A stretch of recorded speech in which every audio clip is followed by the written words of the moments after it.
Hello everyone. I'd like to present the Peer Community in Archaeology, which is a new system for openly peer-reviewing preprints in the field of archaeology. If you are interested, you can always find us at our website, on Facebook, and on Twitter. As you know, the current academic publishing system is based on three types of papers: those that you have to pay to read, those that you have to pay to publish, and those in journals for which you pay both to publish in and read. In this presentation, I will speak in general terms, but of course there are exceptions to all the systems, with journals behind paywalls for which the money goes back to an organization and thus to science, or even open access journals with reasonable processing charges that actually pay people and do not make large profits. But there are also hybrid journals that don't really have either of these redeeming qualities. As you know, this system of publication is full of flaws. These flaws are common to all scientific domains, and they have specific implications to archaeology, a discipline in which we work with, on, or in developing countries. We also produce a great deal of data that are not always openly available to colleagues. The use of preprints is a solution that is rapidly growing, as you can see here, and there are now numerous servers where you can archive your work, but something is still missing: peer review. The peer review process, one of the pillars of academic science, is missing from the preprint phenomenon. Open science is just good science. Let's take a few minutes to think about that.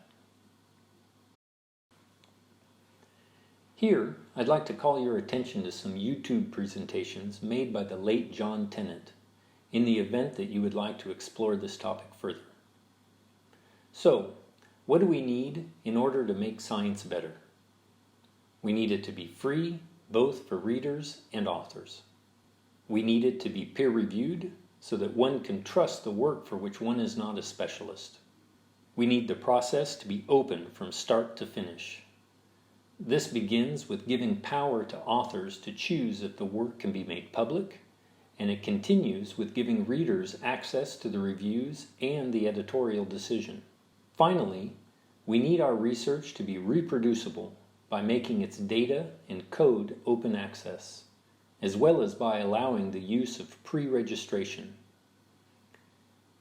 Based on the work of the founders of the Peer Community in, we created a PCI system dedicated to archaeology. This is the process that we follow. First, you've produced a manuscript that you're proud of and decide to put it on your favorite preprint server. Then, you go to our website to submit your preprint to our community and suggest potential recommenders among the more than 80 specialists we have put together. When one of them accepts to handle your manuscript like an associate editor would, a traditional peer review process begins, with updated versions of your work uploaded to the preprint server. At the end of the process, your manuscript may be recommended, in which case it becomes a valid and citable piece of science. The recommendation from our community, written as a news and views about your article, as well as the reviews, your answers, and the editorial decisions, are then published on our website. It is very simple.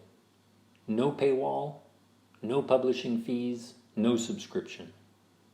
The limiting factor thus becomes time. Since it is mostly paid for by public funds, why not give your time to a non-profit system rather than to a commercial publisher? This is also one of the reasons why we do not have 3 editors, but rather more than 80 recommenders. We rely on preprints, so if the authors choose to publish their work first, there is no editorial barrier. The work of the reviewers is also published on the website, so that their input is visible. The editorial decisions of the recommender are also published on the website. This document, too, has a DOI and thus is a citable piece of work as well. As an author, know that you can still, if it is mandatory for you, publish in a traditional journal afterwards. Some journals are even PCI friendly, meaning that they will accept the submission of an already peer-reviewed manuscript and may use the PCI reviews and recommendations in their own review process. You may have heard of the reproducibility crisis in academia. In response to this, PCI Archaeology requires that all raw data and code be made available with the paper. It is also possible to publish pre-registration papers and have them reviewed. This process integrates the publication and review of data acquisition and treatment protocols before you conduct an experiment in order to, quote, improve the interpretability and credibility of research findings. To date, this is uncommon in our field, but could definitely be integrated into our system in the near future. So, in summary, we need free, peer-reviewed, open, and reproducible science. And you can achieve that by asking PCI Archaeology to review your preprints.